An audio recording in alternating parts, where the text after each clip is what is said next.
Okay, so the next 4 weeks of the season program is pretty much going to pick up from where we left off before the recharge week that we just had. But I'll just dive in a little bit deeper and explain what we've got coming up over the next month.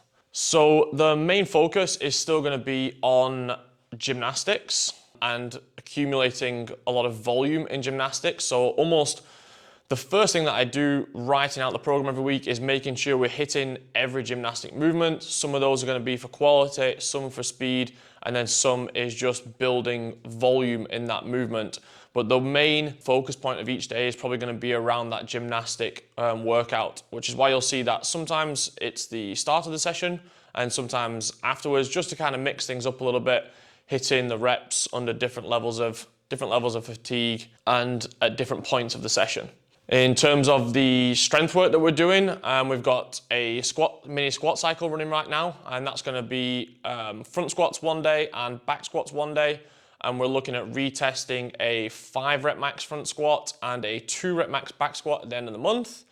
And then we've also got deadlifts running, but there's no real test or retest of the deadlifts, but we're going to be hitting a very heavy deadlift session every 8 to 10 days to make sure we get plenty of rest in between those sessions.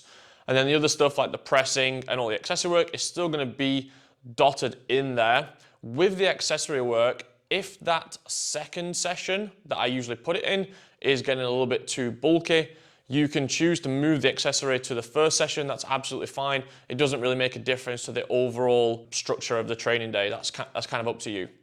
With the barbell stuff, with the weightlifting, so snatch and clean and jerk, we are obviously still trying to drive those numbers up all the time. But what we are kind of focusing on right now is the 80 to 90% range and building some good consistency and tolerance in those ranges for high volumes of reps. So one of our quality lifting sessions is going to be kind of taken away, and we're going to replace that with a big barbell cycling session. So you'll see that at the end of this week, we have the 100 power cleans at a super heavy weight. And then the week after, we have the 2012 open snatch chipper, so ascending reps. And then the week after that, we're going to hit heavy DT. So we've got that one really heavy session once a week. And on those days, we probably won't have too much other volume in terms of the CrossFit stuff, just because they will have a pretty big impact on your body and energy levels for that day.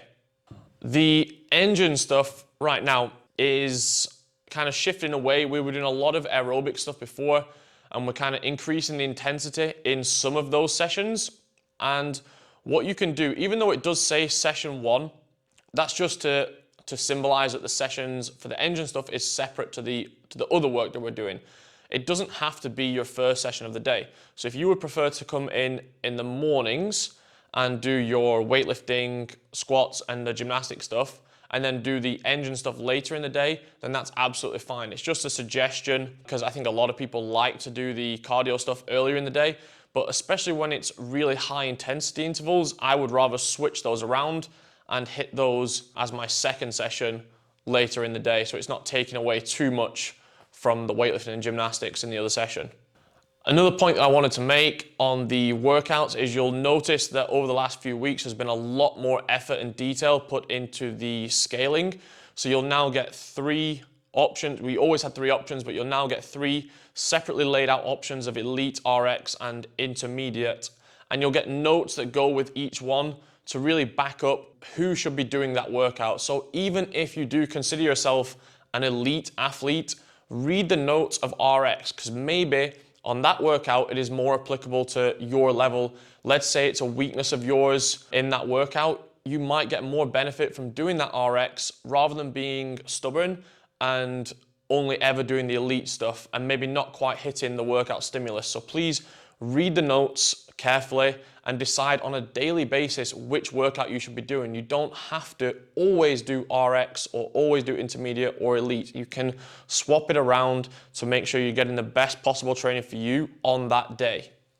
Okay, and then last thing that I want to mention, this is a 4-week block. Like I said, we're going to hit a recharge week, a full week after that, and then we are training pretty much all the way up to Christmas. We're going to hit a bit of a longer recharge around Christmas and New Year, And then once we get to the start of the year is when the open prep really kicks in. We will start it a little bit sooner, but that's when it really kicks in for open and quarterfinals.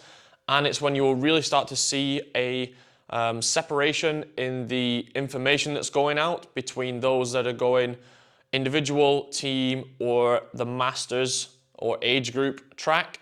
You'll see different training pieces each day depending on which route you're taking in the season, so we can really make sure that you are peaking at the right time. But all in all, guys, super excited for the next 4 weeks. Hope you enjoy it, and as always, if you've got questions, make sure you send them in and I'll try and get back to you as soon as you can.